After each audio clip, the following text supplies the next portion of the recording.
Ever notice how life's biggest plot twists happen in the most suburban, boring ways possible? Like, you're not discovering your husband's affair in some dramatic airport confrontation or catching them in a downtown hotel. No.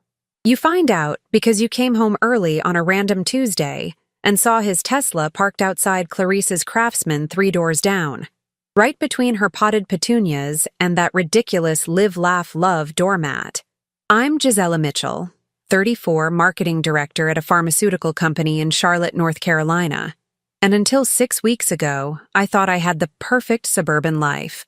Cookie-cutter house with the white picket fence, husband who grilled on weekends, neighborhood book club where we pretended to read while drinking wine, the whole American dream package, gift-wrapped in HOA-approved exterior paint colors. Hugh Mitchell, my husband of 9 years, correction, my soon-to-be ex-husband, is 37, works in commercial real estate, and apparently decided that location applied to his extramarital activities too. Why drive across town when you can walk 3 houses down? Efficient, really. Saves on gas. Very environmentally conscious of him. The discovery happened on a Thursday in late September. My client meeting got canceled. Thank you, food poisoning epidemic at their corporate office, so I headed home at 2:30 instead of 5. Pulled into our subdivision, Magnolia Creek Estates, where every house looks like it was designed by the same architect having a beige fever dream. That's when I spotted it. Hugh's car, parked in Clarice's driveway, at 2:47 p.m. on a workday. Now, I'm not an idiot. I didn't storm over there immediately. Instead, I parked my car 2 streets over, walked back, and positioned myself behind the Hendersons' massive oak tree with a perfect sightline to her front door. Felt like a suburban spy. Very action movie. Except I was wearing Ann Taylor business casual and drinking a lukewarm Starbucks latte. 43 minutes. That's how long I waited. 43 minutes of watching that closed door, imagining every scenario except the obvious one, because apparently my brain wanted to protect me from the truth a little longer. Maybe he was helping her move furniture? Maybe there was a plumbing emergency? Maybe I was having a mental breakdown and this was all a hallucination. Then the door opened. Out walked Hugh, adjusting his shirt collar, running his hand through his hair in that specific way he does after, well, let's just say I recognized the body language. And there she was behind him, Clarice Patterson, 28, works from home as a graphic designer, wearing yoga pants and a smile that should have come with a warning label. They kissed, right there on her front porch. Not a quick peck. A full-on, hands-in-hair, pressed against the doorframe kiss that made me want to throw my latte at them. But I didn't. Because I'm classy. And also because I was already formulating a plan that would make throwing beverages look like amateur hour. Clarice. Sweet, helpful Clarice who was always asking to borrow eggs. Who needed help changing light bulbs because she was just so short. Who showed up to neighborhood barbecues with homemade coleslaw and questions about Hugh's grilling techniques, who joined our neighborhood text thread and sent heart emojis whenever anyone shared good news. The betrayal was so cliché, it almost hurt worse. Like, couldn't he have at least been original? An affair with the neighbor is literally the plot of every bad Lifetime movie. I expected better from someone with a master's degree. I drove home, my actual home, walked inside, looked around at our perfectly decorated living room with its coordinated throw pillows and wedding photos on the mantel, and laughed. Not a cute laugh. One of those slightly unhinged laughs that probably concerned the cat. Then I did what any rational woman would do. I opened my laptop, created a new folder labeled Project Sunday Dinner, and got to work. See, Hugh had made several crucial mistakes. First, he underestimated me. Second, he forgot that I'm the one who set up our shared cloud account. Third, and this is the big one, he didn't realize that Clarice and I were both on the same neighborhood watch email chain, the same HOA board communications, and that her mail occasionally ended up in our mailbox because our mailman, bless his dyslexic heart, can't tell house numbers apart. Over the next 3 weeks, I became a woman possessed. I went to work, smiled at meetings, came home, kissed my cheating husband hello, and spent my evenings building the most comprehensive case file since the Watergate investigation. Every shared location ping, Every credit card charge, every working late excuse that coincided with Clarice's Instagram stories showing her relaxing at home. The cloud backup was a goldmine. Turns out, when you set up automatic photo sync, it saves everything, including screenshots of text conversations that should have stayed private. Messages like, "Can't wait to see you tomorrow when G is at her conference," or "Your wife just brought over brownies, felt so guilty, lol," or my personal favorite, "Do you think she knows?" Followed by, "No way, she's too busy with work." Too busy with work. That line made me laugh so hard I snorted wine through my nose. But the real jackpot came 3 days ago. I was bringing in the mail when I noticed an envelope addressed to Clarice Patterson that had been delivered to our house instead. The return address? Women's Health Associates of Charlotte. Now, I'm not saying I opened someone else's mail. I'm just saying that the envelope was already partially unsealed. And when papers fall out accidentally, it would be rude not to look at them, right? Pregnancy test results. 8 weeks along. Dated from 2 weeks ago. With a follow-up appointment scheduled. That's when I knew exactly what I had to do. This wasn't just about exposing an affair anymore. This was about orchestrating the most epic Sunday dinner in suburban Charlotte history. I picked up my phone and started making calls. First to Gilbert and Lorraine Mitchell, Hugh's parents, devout Catholics who volunteer at church every Sunday and believe marriage is sacred before God. Then to Wallace and Annette Patterson, Clarice's parents who live at the end of our street in the biggest house with the Faith Family Freedom flag in the front yard. To each set of parents, I used the same story. I'm planning a special Sunday dinner to celebrate some important news. Hugh insisted you be there. It's a surprise, so please don't mention it to him. They all agreed immediately. Because who turns down a Sunday pot roast? Then I called Hugh. "Honey, how about we host Sunday dinner this week? Nothing fancy, just us. I'm making your favorite." He agreed without suspicion because he's an idiot. Finally, I texted Clarice. "Hey neighbor, random question, are you free for lunch this Sunday? I'm having a few people over and would love for you to join. Trying to bring the neighborhood together more." She responded with 3 exclamation points and a heart emoji. Everything was set. October 13th, Sunday, noon. The stage was prepared for the performance of a lifetime. I spent Saturday preparing the perfect pot roast, making sure every detail was immaculate. Set the dining table for 7. Put out the good china, wedding registry china that we'd only used twice. Created individual folders with printed tabs and clear plastic sleeves. Very professional. Very organized. Very psychotic, probably. Sunday morning, Hugh asked what the folders were for. I smiled sweetly and said, "Work presentation I'm reviewing. Just keeping them handy." He believed me, because he always did. The doorbell rang at exactly 11:45. Right on time, because Gilbert and Lorraine Mitchell don't do fashionably late. They do 15 minutes early is on time, because apparently punctuality is next to godliness. "Gisela, dear."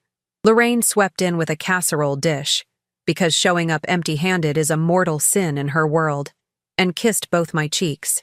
What a lovely surprise invitation. Hugh didn't mention anything about a dinner.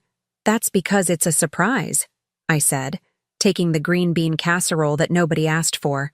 "He has no idea you're coming." Gilbert frowned, adjusting his glasses. "Is everything all right? You sounded urgent on the phone." "Everything's perfect," I lied with a smile that could have sold toothpaste. "Just wait until everyone arrives." Hugh emerged from the bedroom, saw his parents, and froze like a deer in headlights. "Mom? Dad? What are you doing here?" "Your wife invited us for Sunday dinner," Gilbert said, looking confused. "She said you insisted we come." I watched Hugh's face cycle through confusion, panic, and then forced cheerfulness. "Oh, right! I must have forgotten to mention it. Work's been crazy." "Work. Sure, Jan." The doorbell rang again. This time it was Wallace and Annette Patterson, Clarice's parents, looking equally confused when they saw the Mitchells already inside. "Wallace! Annette!" I greeted them like we were old friends, which we absolutely were not. "So glad you could make it. Come in, come in." Annette held a peach pie, because apparently nobody in the South shows up without food. "Gisela, honey, I didn't realize this was a neighborhood gathering. You said it was important. Oh, it is, I assured her. Very important. Life-changing, actually. Wallace's eyebrows drew together. Is this about the HOA? Because I already submitted my complaint about the Henderson's fence. Not about the HOA, I interrupted. Something much more interesting. Hugh was now visibly sweating. I could see the wheels turning in his brain, trying to figure out why his parents and our neighbor's parents were in the same room. He pulled me aside into the kitchen. Gisela, what's going on? His voice had that edge of panic that gave me a little thrill. Just a nice Sunday dinner, honey, I said innocently, stirring the gravy. You're always saying we should get to know the neighbors better. But why my parents? And the Pattersons? Seemed like good timing. I handed him a basket of rolls. Make yourself useful and put these on the table. The doorbell rang a third time. Hugh nearly dropped the basket.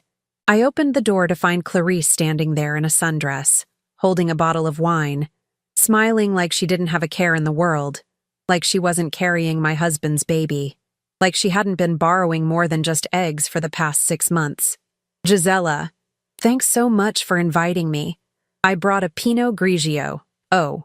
She stopped dead when she saw the crowd in my living room, specifically when she saw her parents sitting on my couch next to Hugh's parents. Mom? Dad? What are you doing here? Annette stood up, looking at me, then at Clarice, then at Hugh, who had gone the color of old mayonnaise. Clarice? Gisela invited you too? Surprise, I said cheerfully. Isn't this fun? All of us together. Please, everyone, let's sit down. Dinner's ready. The dining room had never felt smaller. I'd arranged the seating very deliberately. Hugh at one end of the table, me at the other. Gilbert and Lorraine on one side, Wallace and Annette directly across from them. And Clarice? Right next to Hugh, close enough that their panic was almost touching. I brought out the pot roast, perfectly cooked because even in my revenge, I have standards, and set it in the center of the table. Steam rose dramatically, like we were in some kind of cooking show. Or a murder mystery. Same energy, really. Before we bless the food, I announced, still standing, I have something important to share with everyone. Hugh's fork clattered onto his plate. Gisela, maybe we should— Hugh, darling, I interrupted sweetly. Don't you want everyone to hear the good news? Clarice had gone completely still, like maybe if she didn't move I wouldn't see her. Predator vision, or something. Now, I continued, looking directly at Hugh, I thought it would be nice for our families to get together because, well, there's been some interesting developments in our lives lately. I paused for effect.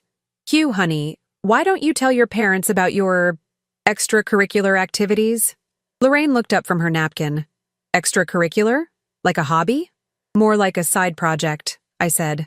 Hugh, want to explain or should I? The silence was so thick you could have served it as a side dish.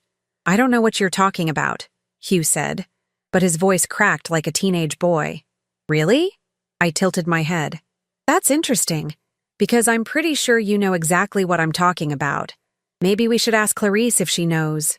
All eyes turned to Clarice, who looked like she wanted the floor to open up and swallow her whole. Join the club, honey. We meet on Thursdays. I don't, she stammered. Let me help, I said, walking over to the sideboard where I'd stacked 7 beautiful folders, color-coded, tabbed, organized like the marketing presentation from heck. I'd spent 3 hours at Staples getting everything just right. The employee helping me asked if it was for a big work project. I said yes, which wasn't technically a lie. I placed 1 folder in front of each person at the table. I thought we could review some materials while we eat. Very efficient. Time management and all that. Gilbert opened his folder first. His face went from confused to shocked to absolutely furious in about 10 seconds. It was like watching a time-lapse of a storm rolling in. What is this?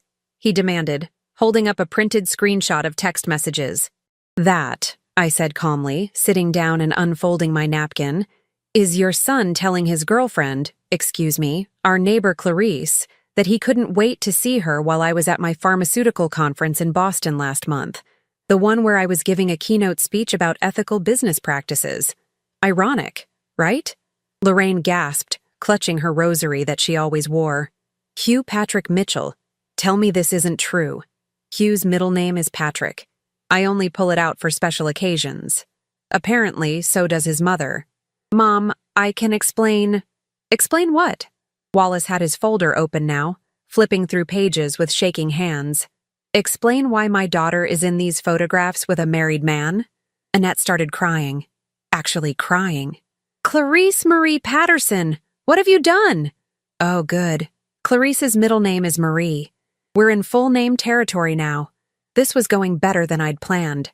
There's more, I added helpfully, taking a bite of pot roast. Delicious, if I do say so myself. Keep reading. It gets juicier. More pages turned. More gasps. Hugh was trying to speak, but words seemed to have abandoned him entirely. Clarice was now openly crying, mascara running down her face like a sad raccoon. Gilbert found the hotel receipts. The Ritz-Carlton? You took her to the Ritz-Carlton? We couldn't even afford the Ritz-Carlton for your own wedding. That's what I said, I exclaimed. I mean, I'm not even mad about the affair at this point. I'm mad about the financial irresponsibility. The Ritz-Carlton, Hugh? Really? We have a mortgage. Lorraine was now full-on praying in Spanish, her native language that only comes out during extreme stress or bingo games. Wallace stood up so fast his chair tipped backward. Young lady, I asked you a question. What is going on? But Annette had found it. The page I'd marked with a special pink tab. The medical document from Women's Health Associates of Charlotte. Her hand flew to her mouth. You're pregnant? She whispered. And there it was. The bomb I'd been waiting to drop. Except I didn't have to drop it. They found it themselves. Much more satisfying this way. The table erupted.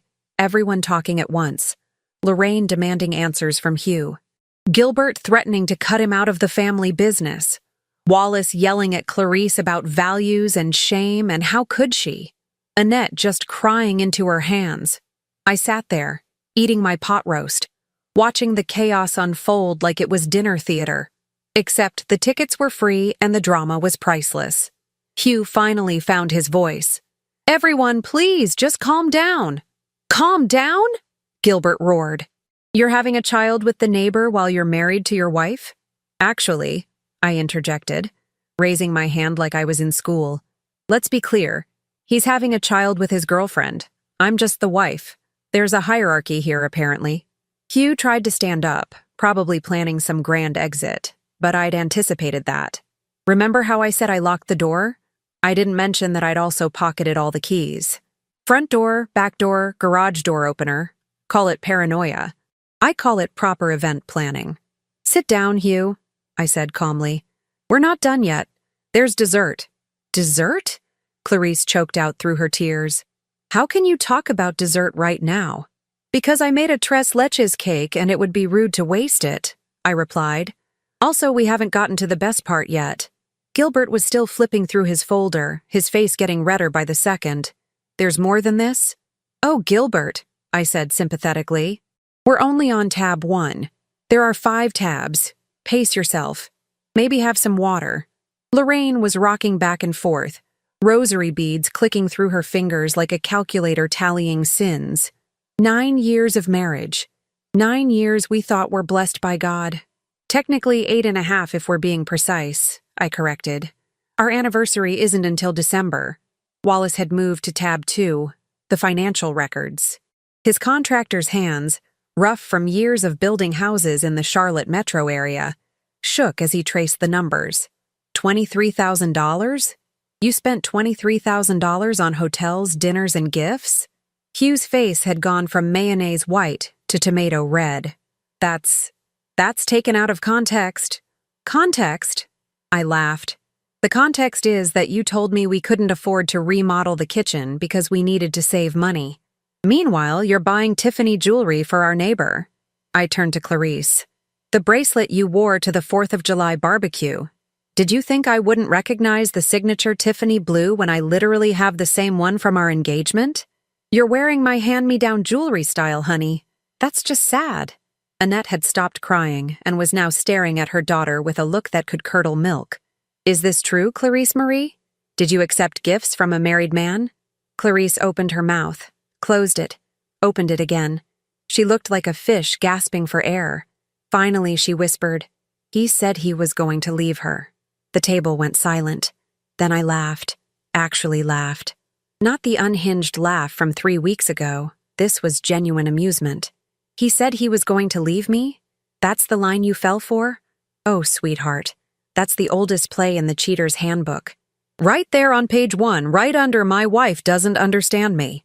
Gisela, Hugh started. Did you tell her about our joint bank account? I interrupted. The one where all your income gets deposited? The one where I can see every transaction?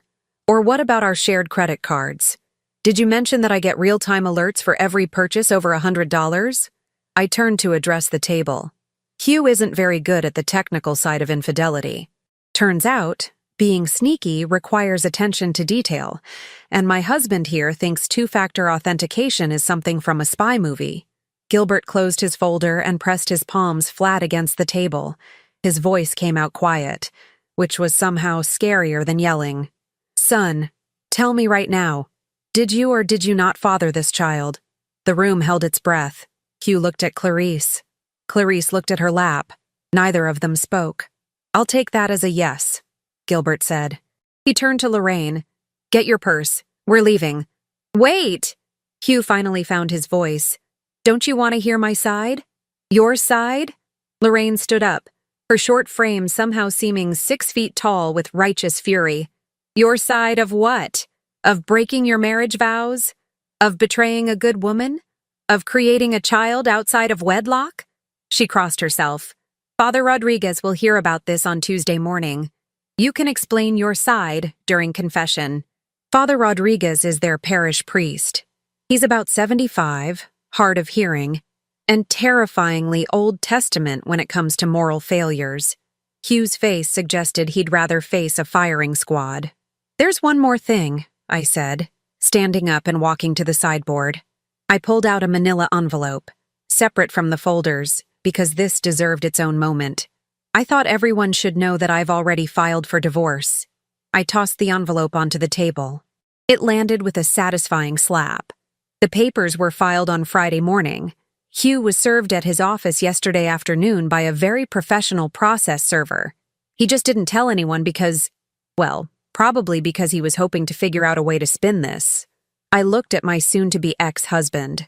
How'd that work out for you, honey? Hugh's hands were shaking. You can't just what? Leave my cheating husband? Pretty sure I can. In fact, my lawyer says I have an excellent case for fault-based divorce. Adultery is still grounds in North Carolina, in case anyone was wondering. And thanks to all this documentation, I gestured to the folders, proving it will be easier than proving that water is wet. Wallace had been quiet, processing everything. Now he spoke, and his voice was ice. How long? How long has this been going on? Clarice didn't answer. She was crying again, harder this time. 6 months, I supplied helpfully. Give or take a week. It started right around Easter. I know because that's when Hugh suddenly became very interested in helping neighbors with yard work. Turns out the only thing he was planting was, well, you get the idea. Annette made a strangled sound. But here's the thing, I continued, warming to my subject. I didn't just spend the last 3 weeks documenting their affair. I also spent time preparing for my future, the one without Hugh. I started counting on my fingers. I moved half our savings into a separate account. Perfectly legal since it's marital property and I'm entitled to it. I canceled all joint credit cards and opened new ones in my name only. I had the locks changed on the house yesterday while Hugh was at work. He just hasn't tried to come home yet to find out. I contacted my company's HR department about updating my emergency contacts and benefits. And I made an appointment with the best divorce attorney in Charlotte, Helen Vaughn, for anyone keeping score. Gilbert's eyebrows shot up. Helen Vaughn? That's the attorney who handled the Morrison divorce. The very same, I confirmed. She got Mrs. Morrison's 75% of the assets, full custody, and Mr. Morrison now lives in a studio apartment in Gastonia. Excellent track record. Gisela, please.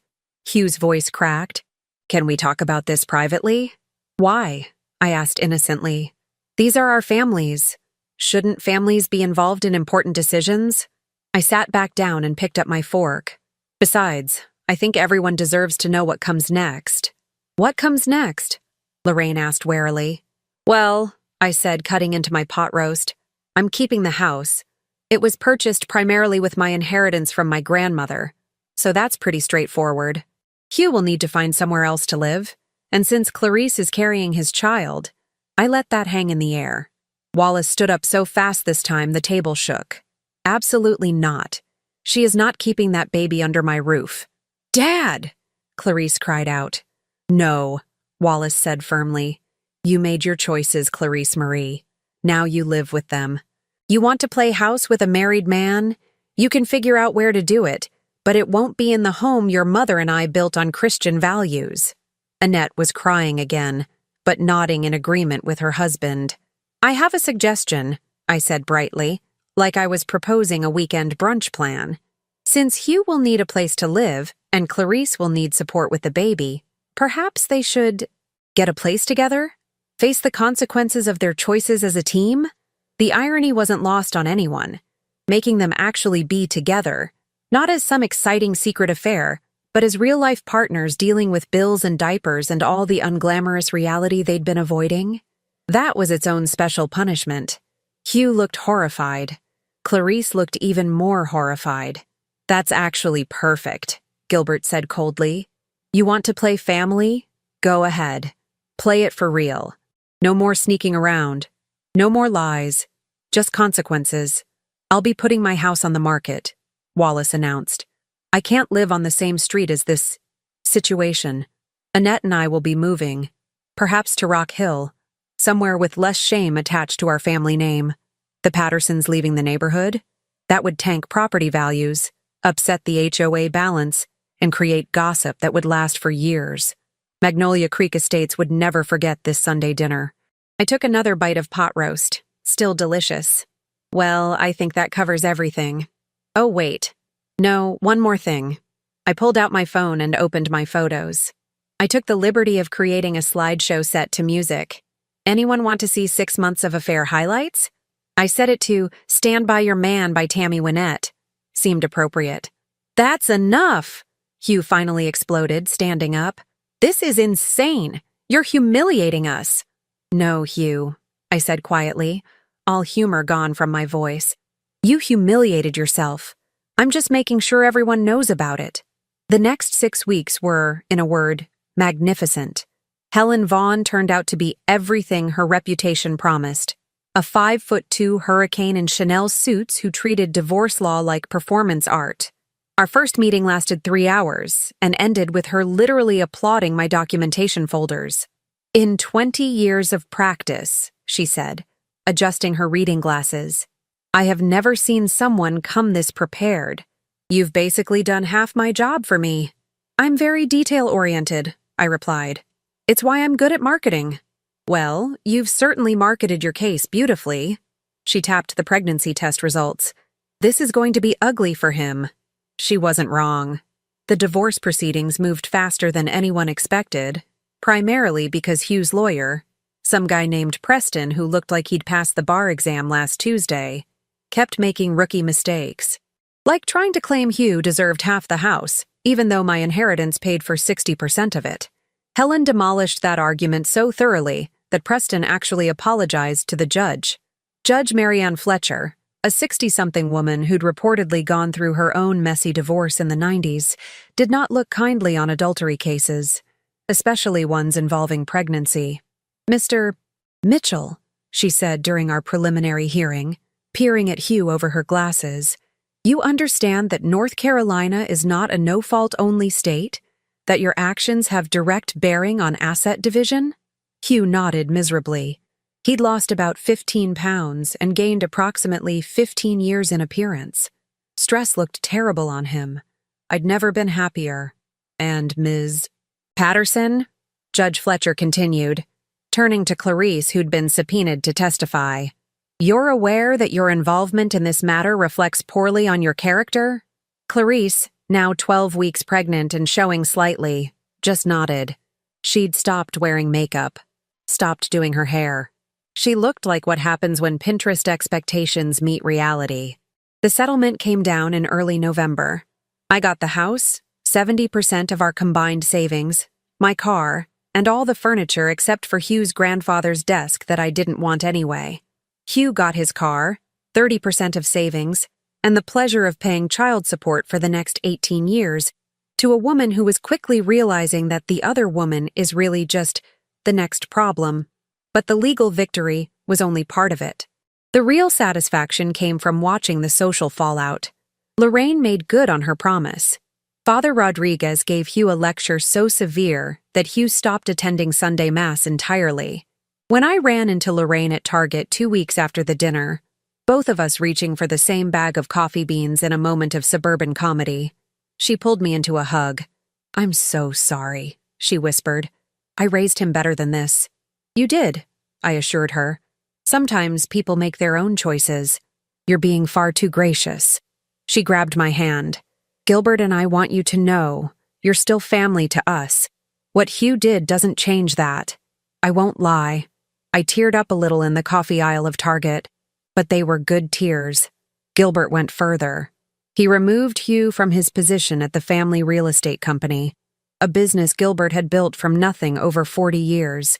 Hugh was invited to pursue opportunities elsewhere, which is corporate speak for, "You're fired, but we're being polite about it." Hugh ended up taking a job at a competing firm for 30% less salary. His new boss? A woman named Cordelia, who had a reputation for not tolerating nonsense. I may have sent her an anonymous gift basket as a thank you to the universe. The Pattersons followed through on their threat to move. The for sale sign went up in mid-October, and their house sold in 3 weeks to a lovely gay couple from Atlanta, Marcus and Jerome, who immediately became my favorite neighbors. They hosted a housewarming party where the wine flowed freely and nobody was sleeping with anyone's husband. Revolutionary concept. Wallace and Annette moved to Rock Hill as planned, leaving Clarice to fend for herself. She'd already moved out of her rental house, couldn't afford it on her freelance income anymore, and moved in with Hugh to a 1-bedroom apartment in University City. I know this because my friend Ramona, who works at the leasing office, sent me photos with the message, "Girl, you dodged a bullet. This place has paper-thin walls and roaches." The apartment complex was called something optimistic like Sunrise Estates, but looked more like Where Dreams Go to Die. Hugh's Tesla looked ridiculous in the parking lot next to all the beat-up Hondas. I drove by once, just once. Sue me, I'm human. I saw Hugh carrying groceries up the exterior stairs. They didn't even have interior hallways, just that motel-style setup. While visibly pregnant, Clarice stood at the door looking exhausted. No more yoga pants and cute sundresses. She was wearing an old t-shirt with a stain on it. The universe has a sense of humor. The neighborhood gossip mill, as predicted, went into overdrive. Our HOA Facebook group, previously filled with boring debates about lawn height regulations, became must-read entertainment. People I'd never spoken to were suddenly messaging me with support. Brenda from 3 streets over. "I always thought he was shady. You deserve so much better." Marcus, new neighbor. "Sunday dinner revenge? Iconic. We need to be friends immediately." Even our mailman, bless his dyslexic heart, left a note in my mailbox that said, "Sorry about the mail mix-up that started this. Hope you're doing okay. Danny." I left him a gift card to Starbucks the next day. The HOA president, a retired military guy named Barrett who took his position way too seriously, actually called a special meeting to discuss maintaining neighborhood dignity during personal crises. Translation: he wanted to make sure the drama didn't affect property values. "I want to assure everyone," Barrett announced to the gathered crowd of nosy neighbors, "that the situation on Magnolia Lane has been resolved. The involved parties have relocated and we can return to normal community standards." Stella, who lived 2 doors down and had never liked Clarice anyway, raised her hand. "Does this mean we can stop pretending we're sad about the Pattersons leaving? Because honestly, Wallace's complaints about everyone's trash cans were exhausting." The room erupted in laughter. Even Barrett cracked a smile. My favorite moment came in late November. I was leaving work, actually leaving on time for once, when I spotted Hugh in the parking garage.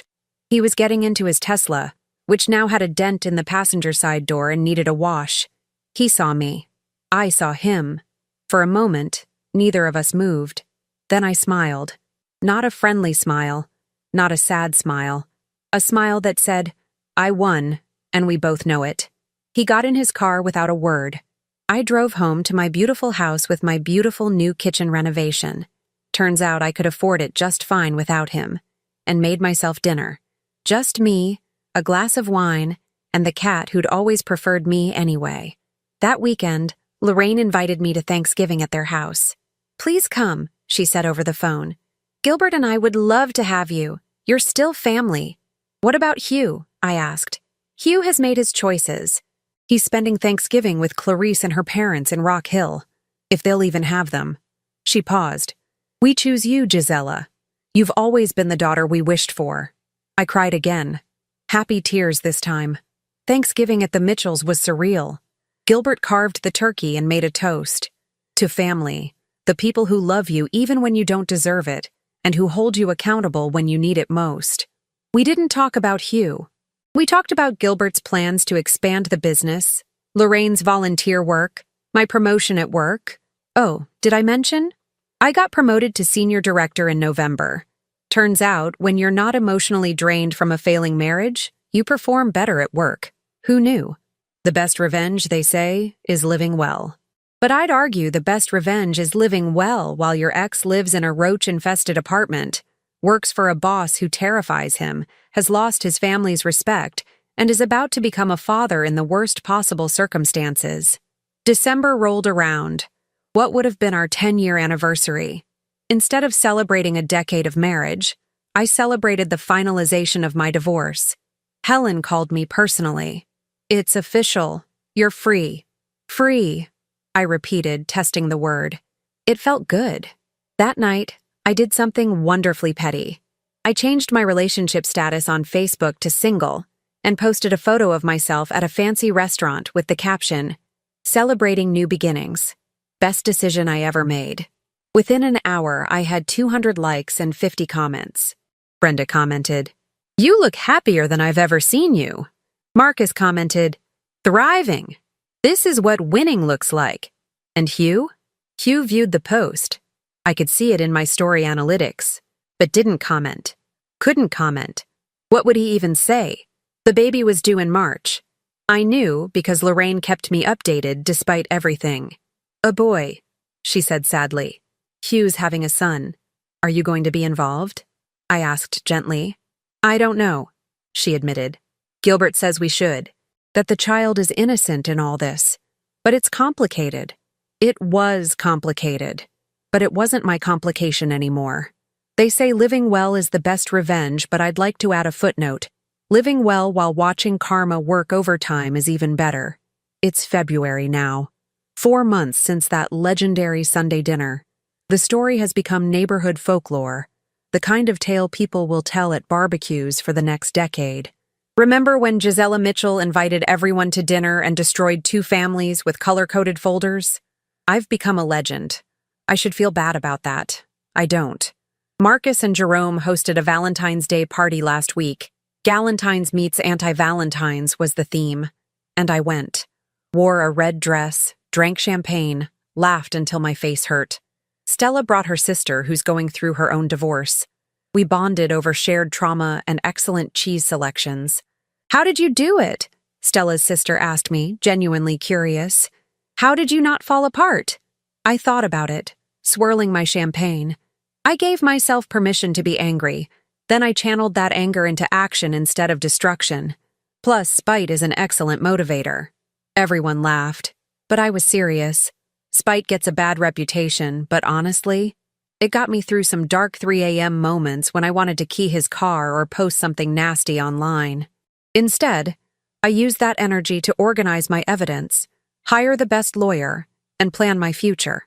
Hugh's future, by contrast, looks like a cautionary tale from a bad sitcom. According to Lorraine, who still has coffee with me monthly, bless her, he's miserable. The apartment is too small. Clarice is hormonal and resentful. They fight constantly. The baby shower her remaining friends threw was awkward because nobody knew whether to congratulate them or offer condolences. He asked about you, Lorraine admitted during our last coffee date at the Starbucks on Providence Road. And you said? I said you're thriving and he made his choices. She smiled sadly. He didn't like that answer. I bet he didn't. The problem with burning bridges is that you can't uncross them when you realize the other side was better.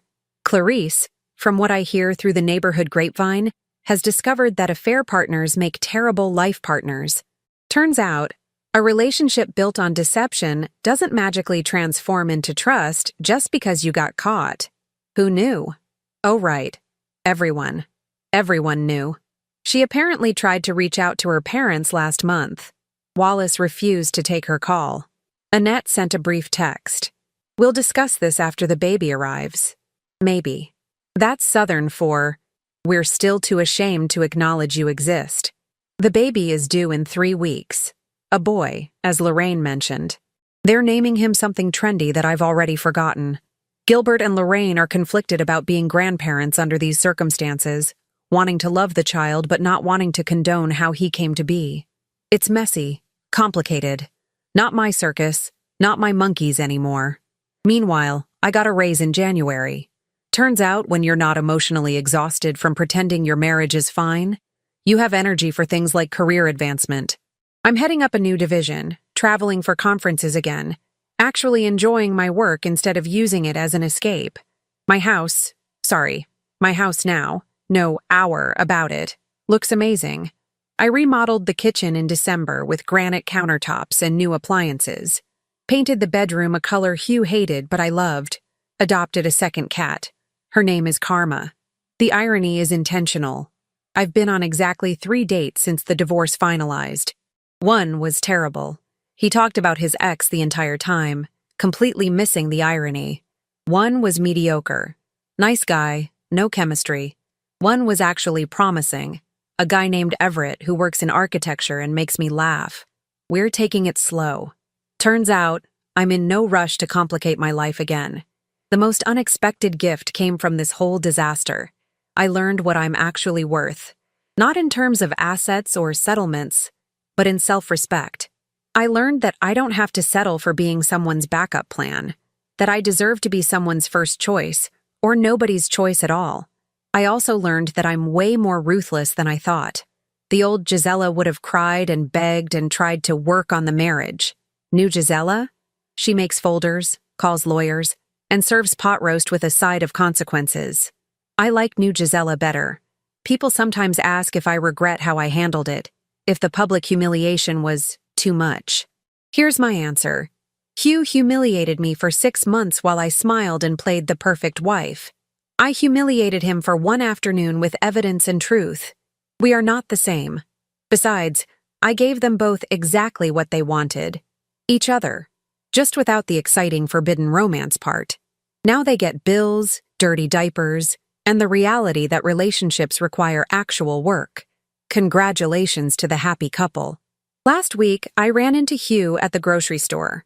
Harris Teeter, produce section, both reaching for avocados. He looked tired.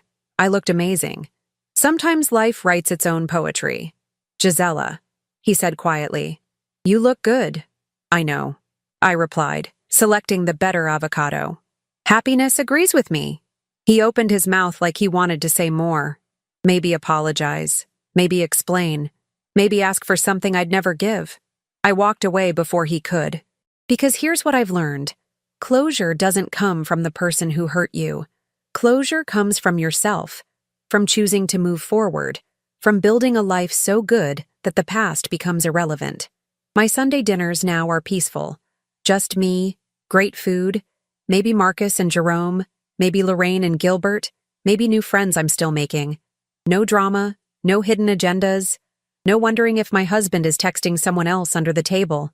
Just peace, an excellent pot roast, and the satisfaction of knowing that the best revenge isn't just living well.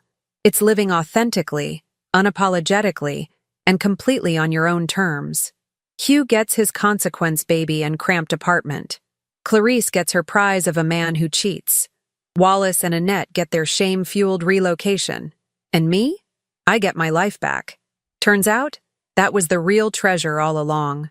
So here's my advice for anyone going through something similar. Document everything. Hire Helen Vaughn, or someone like her. Serve the truth with dinner. And never apologize for choosing yourself. Life's too short to be anyone's backup plan. Some stories end with forgiveness. This one ends with freedom. And honestly, I prefer it that way. After the animal rescue mission from the California wildfire, I flew home earlier than planned, without telling my husband, to cook an anniversary dinner for our 8th wedding year. I tiptoed step by step toward the living room window, only to suddenly hear my husband's best friend's young child call him Daddy, while the child's mother kissed my husband and said, "Michael, you really are a wonderful father." That scene left me frozen in place. They were celebrating the birthday of a child unrelated to me, in the very house I paid for. I quietly recorded a video and left. The next morning, my husband came to my workplace and yelled, "What horrible things you did last night." My name is Michelle, 35 years old, a veterinarian and owner of Harbor Light Animal Clinic in Cambridge, Boston. After nearly 3 consecutive weeks in California, helping rescue animals injured in the wildfires, the mission ended 3 days earlier than expected, and I decided to fly home that very afternoon. I booked a noon flight from San Francisco to Boston, set to arrive early in the evening. I wanted to be home before Michael could find out, to prepare dinner for our 8th wedding anniversary. I paid extra to upgrade to business class, just to come home a bit sooner, just to see his smile when I stepped through the door with a small gift in hand. Throughout the flight, I thought of him, of his favorite dinner, the red stew I learned to cook just for him, of the burgundy bottle we'd been saving for a special occasion. I pictured him opening the door, surprised, then smiling. In my suitcase was a special gift, a silver necklace engraved with a wolf's paw, symbolizing loyalty, which I picked out after a successful surgery on an injured old dog in California. I believed it would be the perfect gift for a perfect anniversary. But life is rarely as perfect as we imagine. When the Uber dropped me off in front of our quiet neighborhood in Cambridge, I saw a silver sedan parked outside the house. That car, disturbingly familiar. I looked through the window and felt my chest tighten. It was Tiffany's Honda, Michael's close colleague and friend, a 3rd-grade teacher at the nearby elementary school. I remembered clearly, just yesterday morning, Tiffany had posted on Instagram that she'd be attending a 3-day teacher conference in Worcester. So why was she here, while I hadn't even returned home yet? A cold intuition made me ask the driver to drop me off at the end of the street. I quietly walked to the house, carrying the small gift box. The closer I got, the clearer the voices and laughter from inside became. Warm, intimate, familiar, but not meant for me. Through the slightly open door, I saw Michael blowing out candles with a little girl. The child called him Daddy, in a voice so innocent and bright, and he smiled, lifted her into his arms, kissed her hair, and said in that sweet voice I once believed was meant only for me, "Daddy's here, sweetheart." I stood frozen. The air around me felt frozen too. The gift box nearly slipped from my hand. I caught it with the other. I saw Tiffany, in a light blue floral dress, standing next to him, her gaze tender and intimate in a way that needed no explanation. On the table was a birthday cake with the words, "Happy Birthday, Lisa." And Lisa was Tiffany's 3-year-old daughter, the one I'd once noted had the same blue eyes as my husband. I used to think they were just close friends, that Michael was only helping Tiffany because she was a single mom. But now, hearing Daddy again, I understood everything. That child was calling my husband her father. I stepped back, then again, trying not to let anyone hear my broken breathing. I turned and hurried to the gate, heart pounding like it would explode. I don't remember calling the Uber, only that I sat inside it, headed to my clinic, moving on instinct. When I arrived, I sat in silence in the empty room. The white light reflected on the walls. The sterilizer machine hummed steadily, like the heartbeat of someone barely alive. I opened my phone, went on Facebook, scrolled through Tiffany's posts. There were photos of Lisa learning to talk. Tiffany wrote, "She just said, 'Mama!' She's so adorable beneath it," Michael had commented. "She's adorable like her mom." I had once scrolled past it without a hint of doubt. Now, all the pieces fit. Looking back at the timeline, I realized Lisa was born 4 years ago. The same time Michael often came home late, sometimes 1 or 2 in the morning, sometimes not at all, texting, "Tiffany's not okay. She just broke up. I'm afraid she might do something reckless." I used to think he was kind, compassionate. I was touched by my husband's empathy. But perhaps, back then, kindness had already become betrayal. I once believed our marriage was built on honesty, but now I see Michael had betrayed me with the woman he called his best friend. I don't hate Tiffany the way I hate him. To me, she's just a lonely woman who went too far. But Michael, the man I once called my soulmate, he's the one who stabbed me with the very trust I gave him. I opened the notebook on my desk. The first page still had a list of vaccines for cats. I turned to a new page, picked up my pen, and wrote the first line. If loyalty had a shape, then today it shattered. I looked up, out the window where the early winter rain had started to fall. In that moment, I knew I would not let this pain pass like a memory. I would strike back, and I would reclaim justice for myself. Out there, Boston's lights were flickering on, but inside me, nothing was clear. I knew I had just witnessed something unforgivable, but I couldn't let him know I knew. I needed the truth, needed evidence, not just emotions. I picked up my phone, opened the chat with Michael, and tried to sound as normal as possible. The rescue ended earlier than expected, but I might have to stay a few more days to wrap things up. If I finish early, I'll catch the red-eye flight home, message sent. My heart thudded. Just 15 seconds later, he replied, "That's great news. I miss you so much. Once you've rested, let's do a belated anniversary dinner." I looked at the screen, a bitter smile creeping onto my face. He was still playing the perfect husband, as if last night he hadn't laughed with another child in this very house.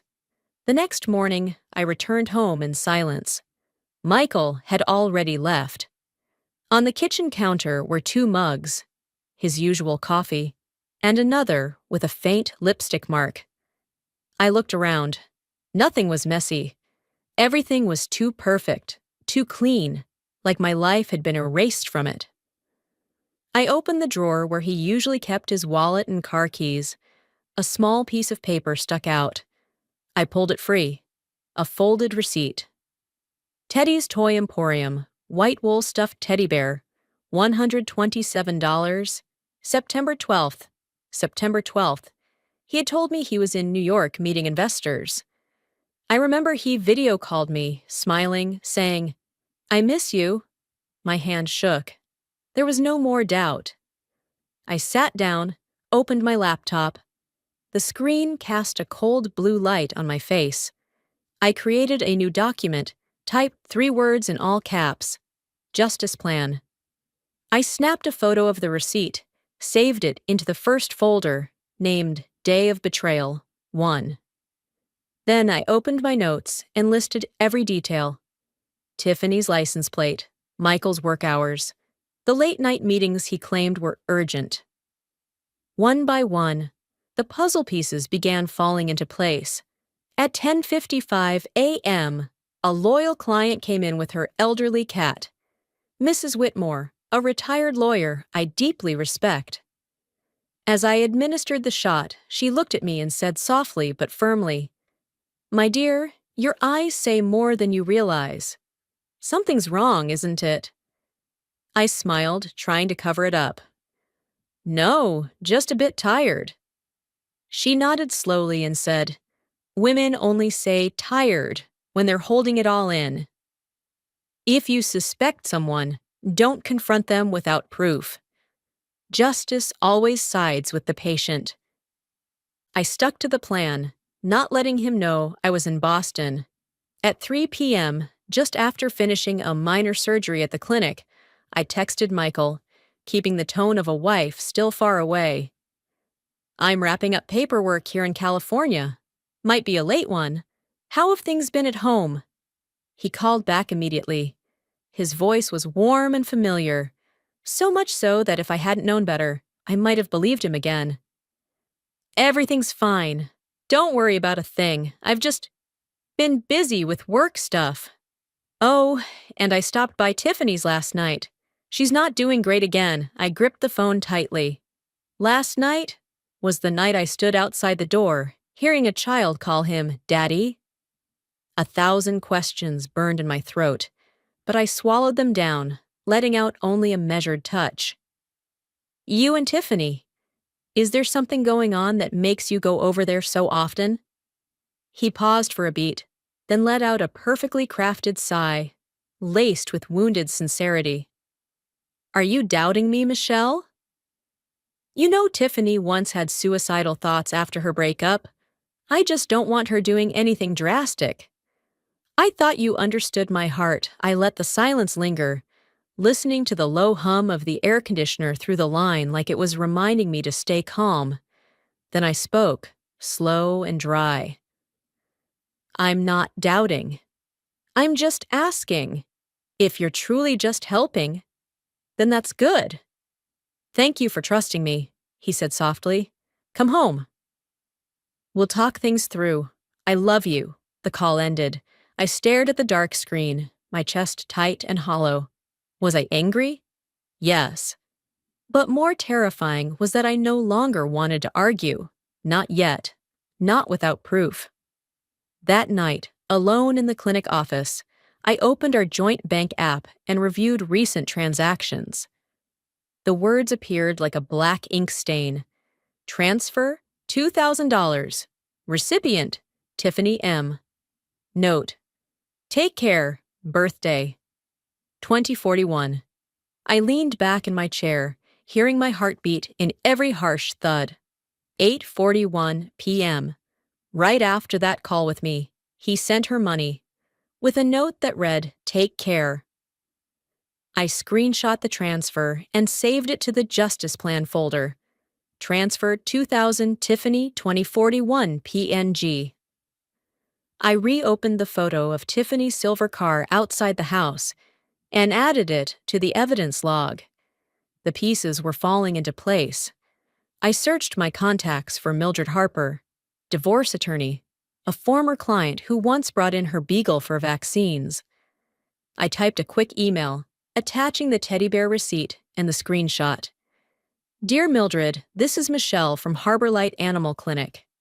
I urgently need legal consultation regarding marriage and finances, possible infidelity, transfers from joint accounts to a third party, and procedures for requesting DNA testing.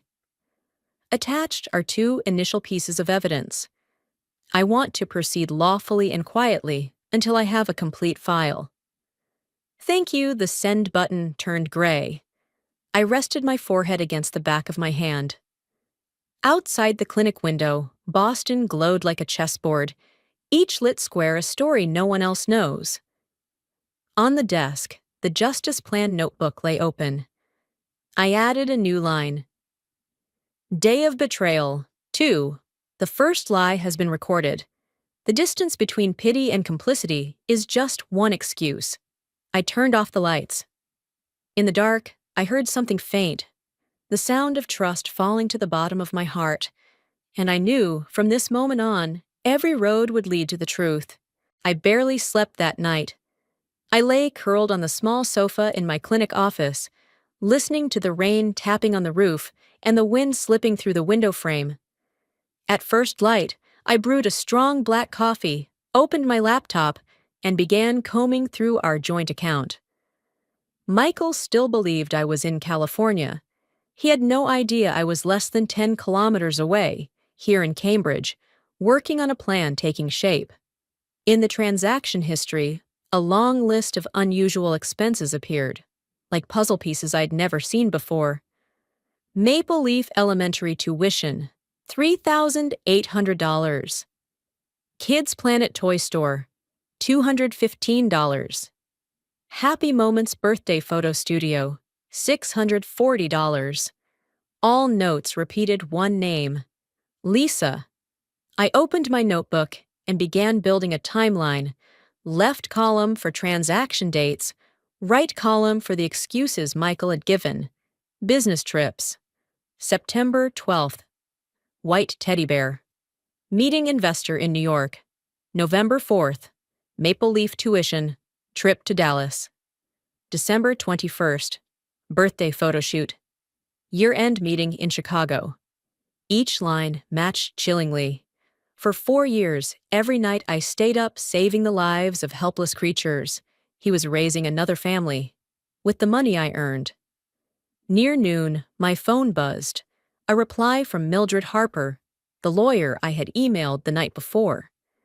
Michelle, I've reviewed your materials. This is a clear case of infidelity and financial abuse. Do not confront him yet. Keep gathering evidence, statements, transfers, invoices, every expense. I recommend preparing a divorce petition and a DNA test request. Stay calm, keep him unaware. Justice takes time, but we will get it. I read the email 3 times, then typed back. Understood. I'll gather more over the next few days. He won't suspect a thing until it's too late. 30 minutes later, I sent Michael a short message, setting the next piece in motion. I'm back in Boston. Tired, but okay. I think I'll stay home for a few days before returning to work. Within 5 minutes, he replied, So happy to hear that. I'll come home early tonight. I want to make things right, Michelle. I looked at the screen. A faint smile crossed my face. He still thought I'd just arrived. He had no idea I'd seen everything. That evening, Michael came home earlier than usual. He brought tulips, the flowers I used to love, but now only felt like a chokehold. He smiled, wrapped his arms around me from behind. His cologne hadn't changed, familiar enough to make my chest ache. I'm sorry I haven't been more attentive, he whispered. You've been so tired. What if we took a weekend in Maine? I turned to him, smiling lightly, voice calm as air. Sounds nice. I could use a break, too. He took my hand, looked deep into my eyes, and I saw a man who could act down to the last detail. I only nodded. I had to pretend. Mildred's advice echoed. Don't confront him without enough evidence. While he showered, I opened my phone, captured the latest bank statement, and emailed it to Mildred. In the notes, I typed, This month shows a new $5,200 transfer to account HM. Coincides with Maple Leaf tuition. Likely Tiffany Morgan. I saved a copy, turned off the screen. Michael stepped out of the bathroom, hair still damp, wearing that familiar half-smile, the smile that once made me love him and now left me hollow. Thank you for believing in me, he said. I promise everything will be okay. I only nodded. That night, while he slept, I lay still, phone glowing under the covers, and wrote one more line in the justice plan. He says he loves me with words. But he pays for another love. And money doesn't lie. Outside the window, Boston's rain returned. In the soft yellow glow of the lamp, I looked at the man lying beside me and knew that from now on, every breath he took was part of my plan. 3 days later, Michael told me to dress up for his firm's fundraiser, a high-profile event for major investors in the financial sector. He said it was a chance for us to show up as a couple again after such a busy time. And I understood instantly. He needed the mask of a happy marriage. I chose a fitted long black dress, paired with the ivory silk shawl he'd gifted me for our third anniversary. Everything was curated, from outfit to smile. As we stepped into the grand lobby of the Fairmont Copley, hundreds of crystal glasses sparkled under golden chandeliers, soft jazz weaving between murmured conversations. He placed his hand on my back and whispered, "You've always been the best part of my life." I smiled faintly. A good liar always sweetens the blade. The event began. Michael mingled with groups of guests, shaking hands, laughing, proudly introducing me. "This is Michelle, my biggest supporter through every step of my career." Everyone looked at us like a perfect couple. I smiled politely, listening quietly, feeling the invisible cracks beneath the polished surface. And then I saw her. Tiffany, in a pale violet dress, her hair softly curled, wearing a silver star brooch. She entered the hall like a guest of honor, name badge in hand. "Tiffany Morgan, community education consultant." I nearly laughed. Consultant? She had just been promoted in Michael's new narrative, his sponsored project. Michael saw her, and for a split second, their eyes met. Something electric passed between them, long enough for me to recognize a look he never gave me. She nodded. He gave a subtle nod back. But just minutes later, they clinked glasses and exchanged a warm smile, the kind shared by two people who've known more than wine. I held my champagne glass, stepped toward the back of the hall, and gently opened my purse. Beneath tissues and lipstick, my phone was recording. I aimed the camera in their direction, pretending to check messages while it captured every second of Michael and Tiffany's interaction, the smile of two people who knew exactly who they were deceiving. I didn't drink another drop. I just stood there, watching, reminding myself, sometimes justice doesn't come from courtrooms, but from the moments people think no one's watching. When the event ended, Michael held my hand, flashes going off around us. "Thank you for being with me tonight," he said. I answered softly, "That's what a wife's supposed to do, right?" He nodded, not realizing that sentence was double-edged.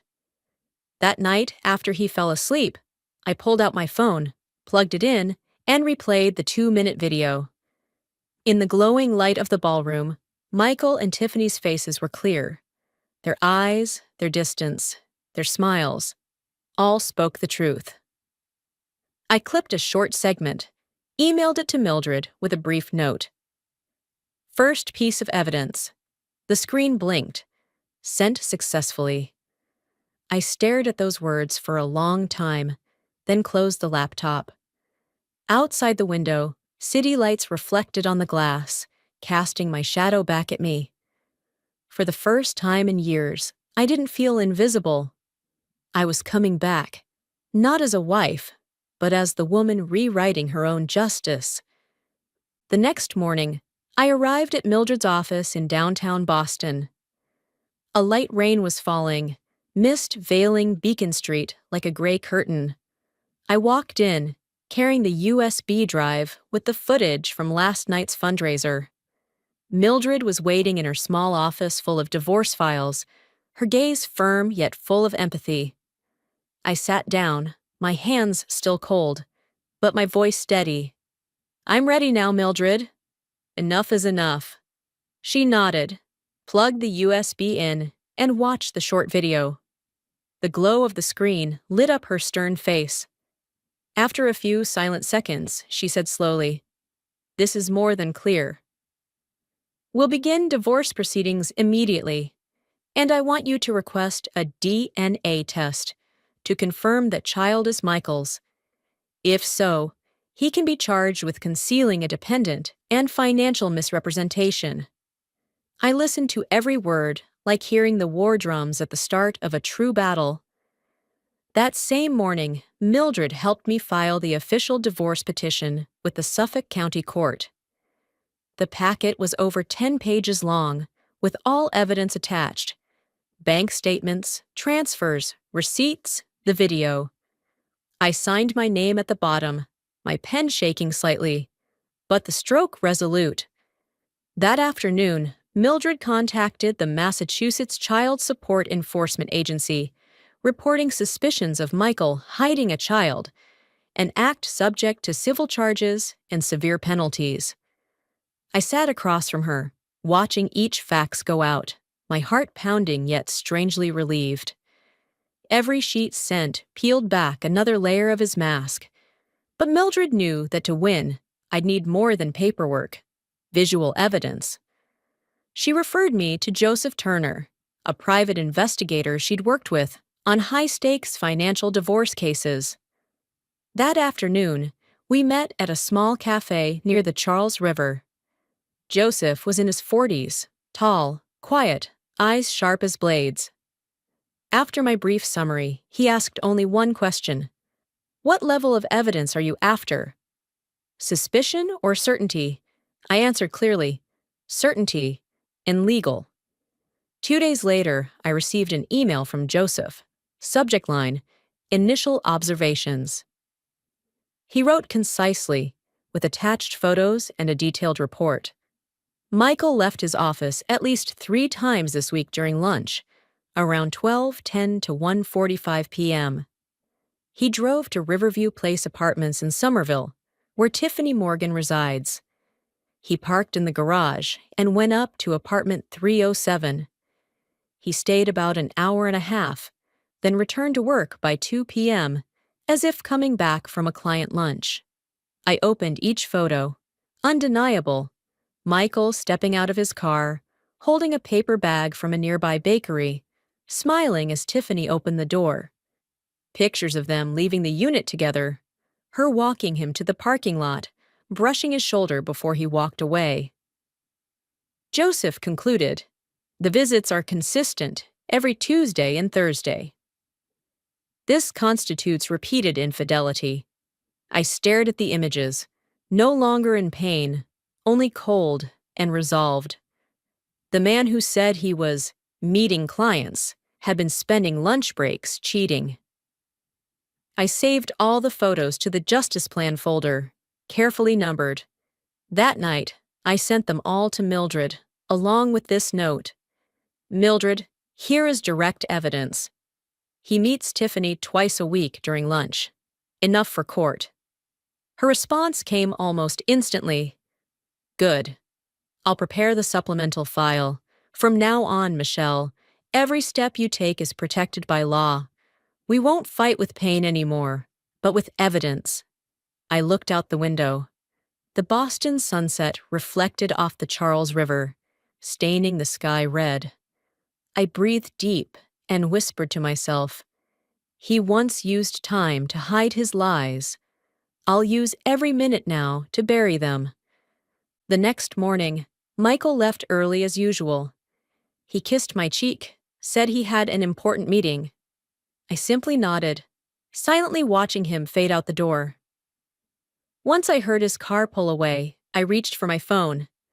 I opened my contacts, saw his name on screen, then called.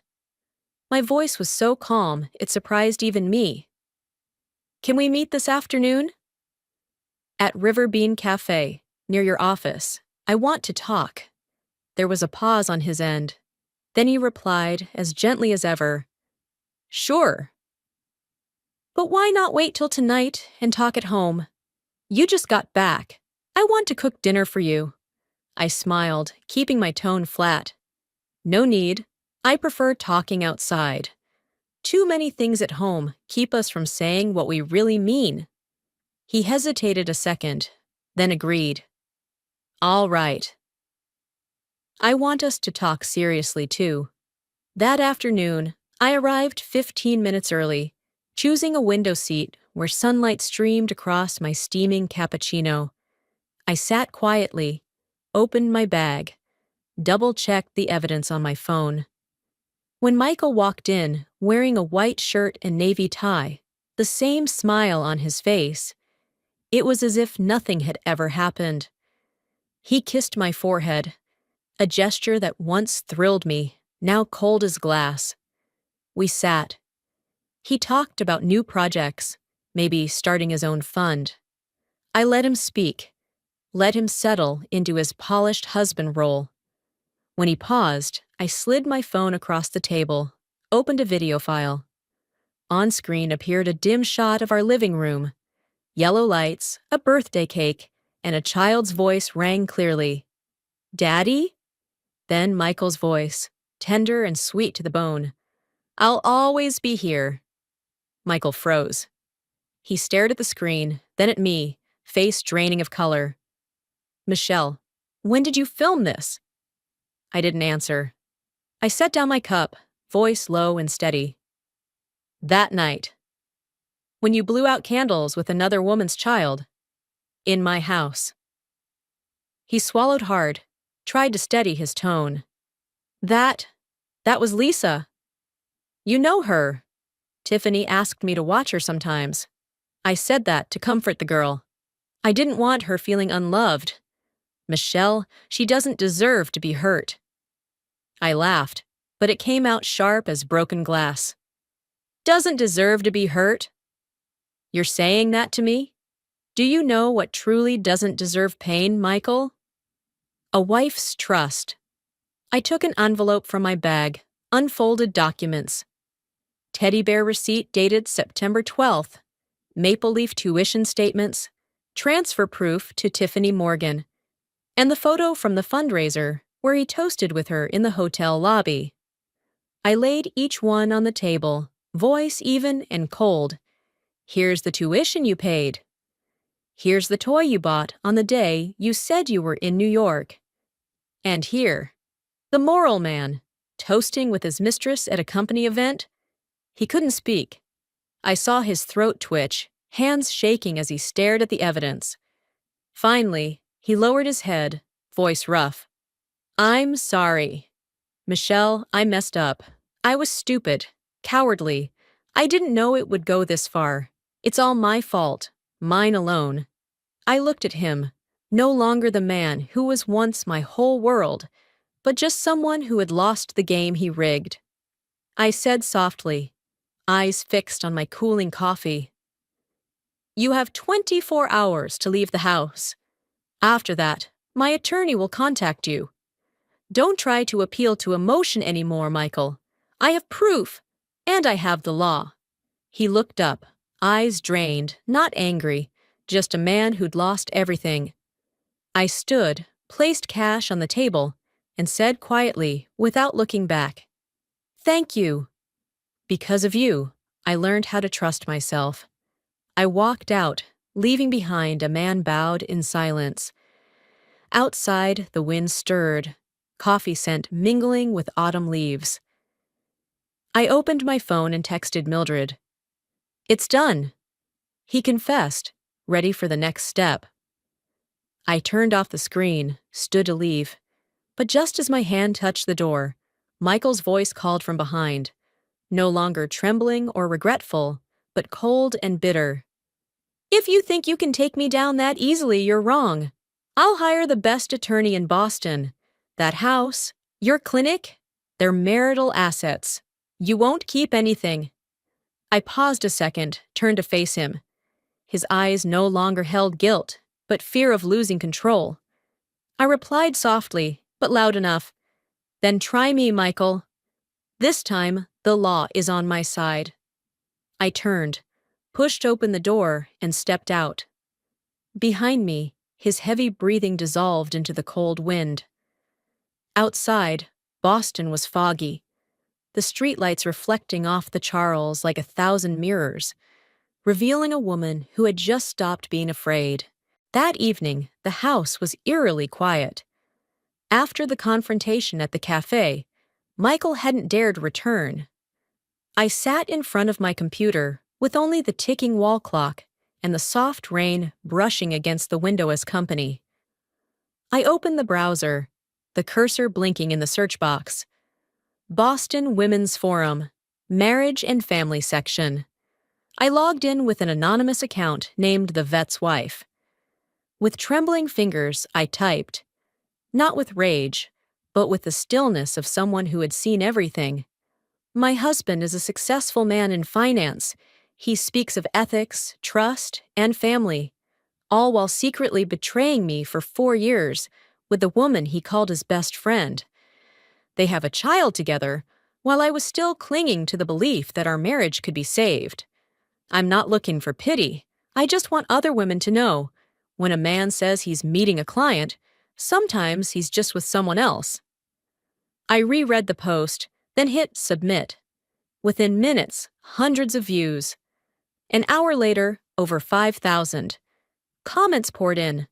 Women sharing similar stories, words of support, others outraged on my behalf.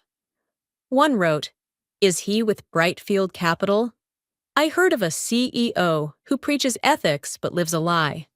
Another chimed in, "Sounds like Michael R., always speaking at those investment seminars." If it's him, what a fraud I didn't reply. I just watched the comments scroll by, feeling both chilled and liberated. I didn't need to name him. The truth was speaking for itself. By morning, the post had spread to Twitter and Reddit. From an anonymous story, it had become a hot topic in Boston's finance circles. Memes mocking the hashtag #ThePerfectCEO flooded timelines. Quotes from Michael's talks on professional integrity were turned into jokes. By noon, I got a message from Tiffany. "Michelle, please. Stop. I'm about to be suspended.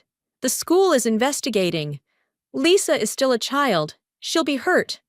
Please think of her." I read it, then locked my phone. I didn't hate Tiffany, but I owed her nothing. They chose this path. I was just shining a light where they tried to keep it dark. That same afternoon, Mildred called. Her voice was calm but pleased. "Michelle, the news is spreading faster than I thought. Brightfield's investors are demanding an internal audit. They want to know how much Michael spent on undocumented expenses. Shall I submit the bank statements?" I replied quietly, "Do it. I want it all out in the open." That night, Michael came home. His shirt wrinkled, tie loose. He threw his keys on the table, eyes frantic. "What did you do, Michelle?" "The office is a mess. Investors are threatening to pull out. Do you want me to lose everything?" I looked at him, expression steady, unshaken. "No, Michael. I didn't do anything. You did." 4 years ago, he fell silent, bit his lip, and walked out. The door clicked shut, leaving only his fading cologne in the air. I sat down, opened my anonymous post. Over 12,000 shares. No names needed. All of Boston knew. I opened the Justice Plan notebook and wrote one more line. Sometimes, to expose darkness, you just have to turn on a small light. The glow of the screen lit my face, no longer that of a betrayed wife, but of a woman who had made the liar tremble before the truth. 2 days after the post, I did nothing more. I didn't need to. Once the truth had been revealed, it found its own way forward. I only took calls from Mildred and waited to see how justice would unfold. That morning, Mildred called me from her office. Her voice was firm, tinged with quiet satisfaction. "The court has granted the DNA testing request, Michelle. Preliminary results will be in within 2 weeks. Also, the Child Support Services Agency has issued a temporary freeze on Michael's personal accounts for financial obligation verification. I've also submitted the statements you gave me. The transfers to Tiffany will definitely be investigated." I listened, filled with a strange calm. "Thank you, Mildred." At last, the law is beginning to speak. That afternoon, I stopped by Maple Leaf Elementary, where Tiffany teaches. I wasn't there to confront her, only to leave an anonymous envelope in the principal's mailbox. Inside was a printed copy of the now viral article, along with a handwritten note. "A teacher at this school may be involved in an ethical scandal that could affect the institution's reputation. No signature was needed. I just walked away, quietly, as if I had never been there. That evening, the first message arrived. An acquaintance from the parent group wrote to me, "Tiffany got called in by the principal. She's panicking. Might be suspended." I read it without trembling. I wasn't seeking revenge. I simply stopped protecting a lie. The next morning, the media started picking up the story. The headline on Boston Finance Weekly read, "Brightfield Capital faces ethical crisis. Senior fund manager accused of misconduct and personal scandal." Beneath it was a picture of Michael in a suit, smiling confidently at an investment conference. The comments below the article were merciless. Ethical investing, hypocritical living, the paradox of modern Wall Street. If he couldn't keep his wife's trust, how can he manage our money? That afternoon, Mildred sent me a photo of an internal memo from Brightfield Capital. "The board has decided to suspend Mr. Michael R., senior portfolio manager, pending audit and internal investigation." I read the words "suspend from duty" twice, then smiled. "Finally, someone is holding him accountable," I whispered. That night, Tiffany sent me another message, longer than any before. "Michelle, you've won. I've lost everything. Please, I'm begging you, stop. Lisa's not at fault. I just want to raise my child in peace." I stared at the screen, not responding. There was no need to. Society, public opinion, and justice were finishing what I had started. When I closed the laptop, I reopened my Justice Plan notebook. The final line of the day, I wrote in small, steady script. When justice begins to work, I don't need to scream. I just need to stand still and let the truth speak for me. Outside, the autumn wind swept through the window frame, carrying the scent of light rain and the distant echo of car horns. Boston had never felt so peaceful, at least not to me. 3 weeks later, with the scandal still making headlines, I decided it was time to close the chapter. Not with silence, but with truth made public. I booked a table at the Grand Ivy, a restaurant by the Charles River, where we once celebrated our 3rd wedding anniversary. This dinner wasn't just a gathering of friends. It was my final trial, one where justice didn't lie in a judge's hands, but in the eyes of those who had once believed in us. I sent invitations to our closest mutual friends, and to both Michael and Tiffany. In the note, I kept it brief. "This is a farewell dinner. Come if you still believe in the truth." That night, the Grand Ivy banquet hall shimmered in golden light, crystal glasses glittering under chandeliers. I arrived early, wearing a long black dress, hair neatly pinned, makeup soft but sharp. When I looked in the mirror, I no longer saw the woman who cried in the dark. I saw someone who had turned pain into power. One by one, my friends arrived. The Whitleys, Jenny and Mark, a few colleagues from the vet clinic.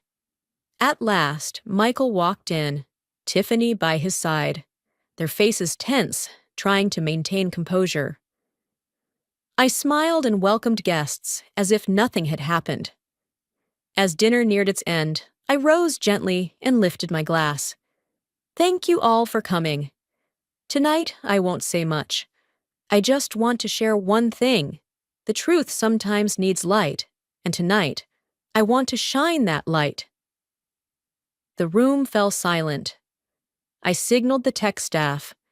The large screen at the back lit up. The image appeared.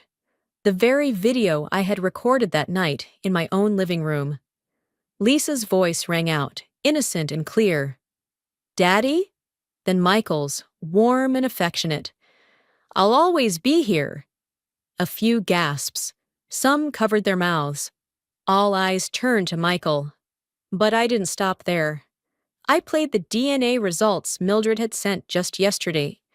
The test confirms a 99.97% probability of biological relation between Michael R. and Lisa Morgan. The banquet hall was silent. I could hear Tiffany's sharp breaths in the corner.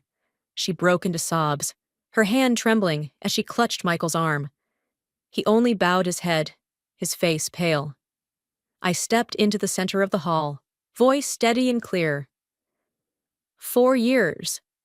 4 years of lies, of promises, of nights I believed you were working late. I don't need an explanation. I just want everyone to see. Justice doesn't always come from courtrooms. Sometimes it comes from ending silence. No one spoke for a few seconds. Then Jenny, who once attended our wedding, stood first. Michelle, I believe you. Then Mark, then the Whitleys. Then one by one, everyone stood, slowly but resolutely.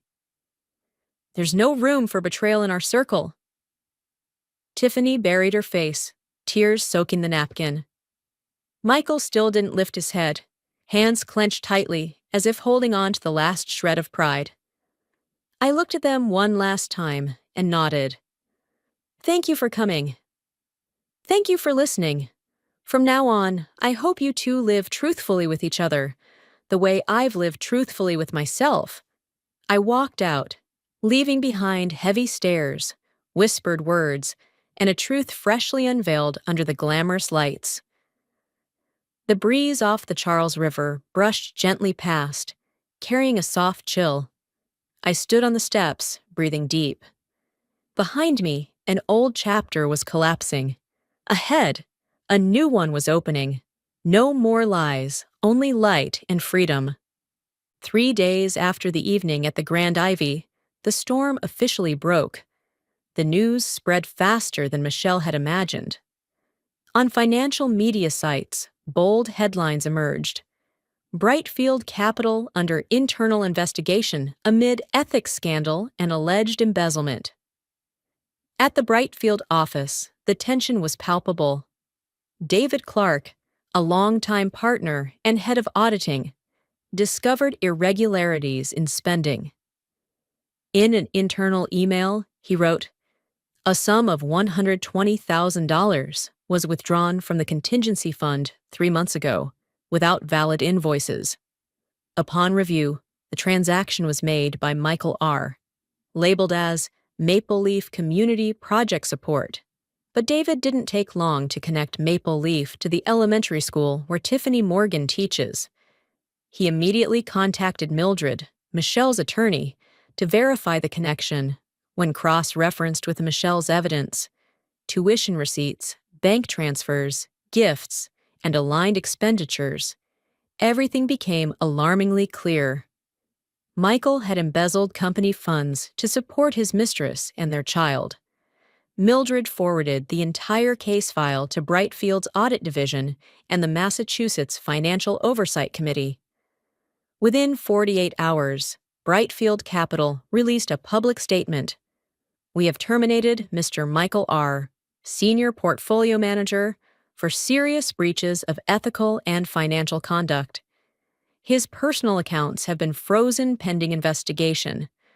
Authorities are proceeding with prosecution. As for Tiffany Morgan, after her suspension, she was officially dismissed from Maple Leaf Elementary for seriously damaging the school's reputation. She packed her desk in silence, her face gaunt, while colleagues avoided eye contact as she walked the hallway. Meanwhile, Michelle visited her lawyer's office. She signed the divorce papers, the final page ending 8 years of marriage. The court awarded her full ownership of the Cambridge home and the Harbor Light Animal Clinic. Michael didn't contest. Perhaps he knew he no longer had the right. A few days later, the Child Support Agency issued its official ruling. Mr. Michael R. is ordered to reimburse all past expenses and provide ongoing financial support for the child Lisa Morgan. Per Massachusetts state law, Mildred informed Michelle that the case had been referred to the Bureau of Financial Investigations for embezzlement and fraud. The proposed sentence could reach up to 6 years in prison. That evening, Michelle returned home, sitting in the empty kitchen. The soft yellow light fell across the wooden table, once the setting for dinners, stories, and laughter. She opened her laptop and read the latest headline. Former Brightfield fund manager faces embezzlement charges. Estimated losses at $120,000. She closed her eyes and breathed deeply. No more tears, no more shaking. Only peace, the kind found by those who have weathered the storm and remained standing. Justice begins with truth, she whispered. The wind whispered through the window, carrying the chill of Boston's November air. Michelle looked outside. The sky still dark, but in the distance, streetlights shimmered on the surface of the Charles River, sparkling like a quiet promise that even the deepest darkness must one day give way to light.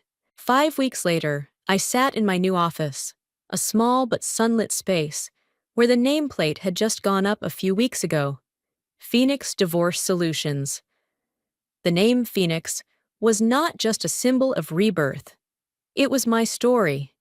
Someone once burned by betrayal, who had learned to rise from her own ashes. Mildred, the woman who had stood by me when everything collapsed, was now my official partner. We started this firm to help women reclaim their financial rights and dignity through legal counsel, asset management, and psychological therapy. Every day, I met new faces. A middle-aged woman clutching bank statements her husband had controlled. A young mother holding her child, her eyes lost but resilient. I saw myself in them. Women who once thought justice was a luxury until they learned how to claim it. One afternoon, I was invited to speak at the Women's Financial Freedom Conference, an event bringing together hundreds of women, lawyers, entrepreneurs, and social activists. As I stood on stage, the spotlight on me, I saw eyes looking up, expectant, empathetic, trusting. I began. There was a time I believed justice meant making others pay. But then I realized true justice is when you get yourself back, when pain no longer controls you, but becomes the strength to lift others. The applause was long and warm.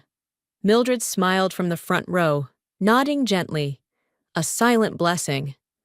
2 months later, I heard Michael had been sentenced to 6 years in prison for embezzlement and financial fraud.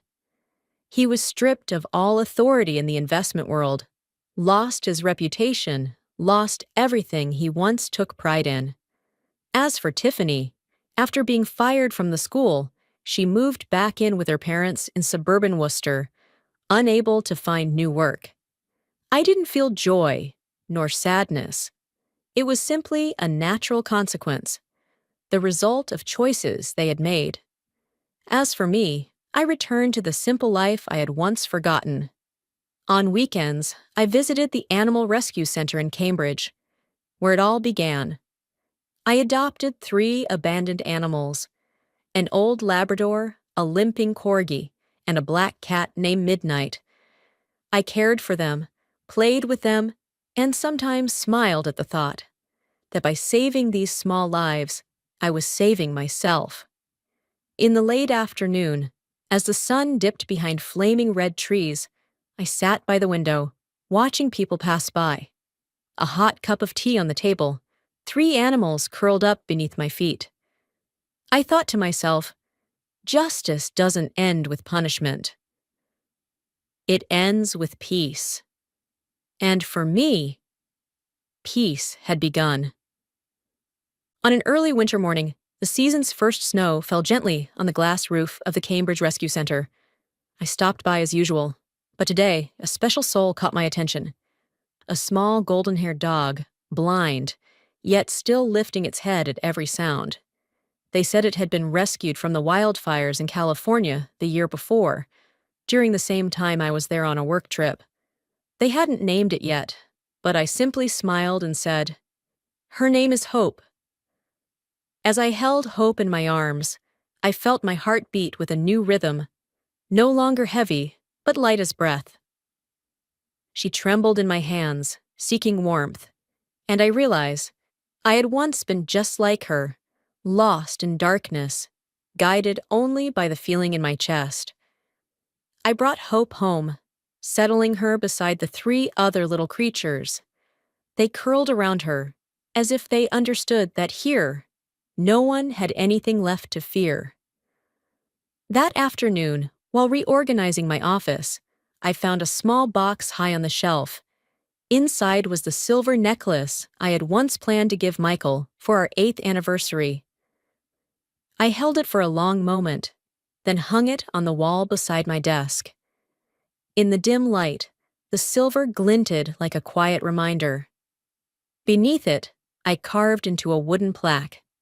Loyalty belongs only to honesty. That night, I opened my justice plan notebook again. The pages were filled with handwritten notes, evidence, statements, old tears, all now lying silent before me. I turned to the last page and wrote a single line, short but enough to close the journey. I didn't lose everything.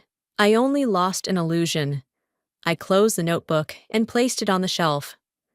Outside, the wind brushed past the window, carrying the sounds of ordinary life, traffic, laughter, hope softly barking in her sleep. And I knew my life had truly begun again. 3 months later, on a Sunday morning, I took Hope for a walk in the public garden. The sky was clear, the sunlight dancing on the lake. As I fastened Hope's leash near a bench, a voice softly called from behind. "Michelle?" I turned. Tiffany stood there, gaunt, her face thinner, her eyes both shy and uncertain. Beside her was Lisa, now 5, her blonde hair in loose curls. The child smiled at me, innocent, untouched by the mistakes of adults. Lisa ran forward and pointed at Hope. "You know my daddy?" I knelt down, gently smiled, and brushed her hair. "I used to know someone, but now I know peace." Tiffany stood still, tears running silently down her cheeks. Her voice cracked. I'm sorry. I lost everything, and I know you never wanted that. I just wanted to say thank you for not destroying me the way I did to you." I looked at her for a long moment, my voice soft as the breeze. "I never wanted anyone to suffer, Tiffany. I just needed peace. The rest, each of us has to face what we've sown." Tiffany nodded, took Lisa's hand, and walked away. I watched them go. No hatred, no pity, only a sadness light as dust in the sun. That afternoon, my sister Rebecca called. "You know Michael's working as a waiter now, downtown. Tiffany's tutoring privately." "Life has its ways of teaching people," I answered softly, a faint smile on my lips. "No one needs to suffer, Rebecca. I just needed peace. That's enough." I looked at Hope, curled up by my feet, and thought, maybe forgiveness isn't forgetting. Maybe it's finally laying down what's become too heavy to carry. A few months later, I was invited to speak on the popular podcast, Women Who Rise. That day's topic, Women and Rebirth After Betrayal. I sat before the microphone, warm yellow lights shining down, the host's voice calm and kind. "Michelle, if you could say just one thing to the women listening right now, what would it be?" I smiled, looking straight into the recorder. Betrayal doesn't end you. It only ends the illusion of who you trusted. The only thing that truly ends a woman is when she stops believing in herself. The room was silent for a few seconds. Then the host gently placed a hand on my shoulder and nodded. Final scene. That evening, I walked Hope along the banks of the Charles River. The sunset glowed warm orange, mirrored on the water. Hope walked slowly beside me, ears low, cautious but steady. Like me, step by step, finding direction in a new world. The breeze passed by, carrying the scent of autumn leaves and the distant chime of church bells. I looked up and smiled, not because the past was gone, but because it no longer defined me. Justice begins with truth. Peace begins when you forgive yourself. The screen faded to black, leaving only the reflection of sunset on water and the image of Michelle and Hope continuing their walk toward the light. If this story touched you, please click like so more women can find it. And don't forget to subscribe, so together we can spread real journeys where justice isn't just a verdict, but the peace we reclaim for ourselves.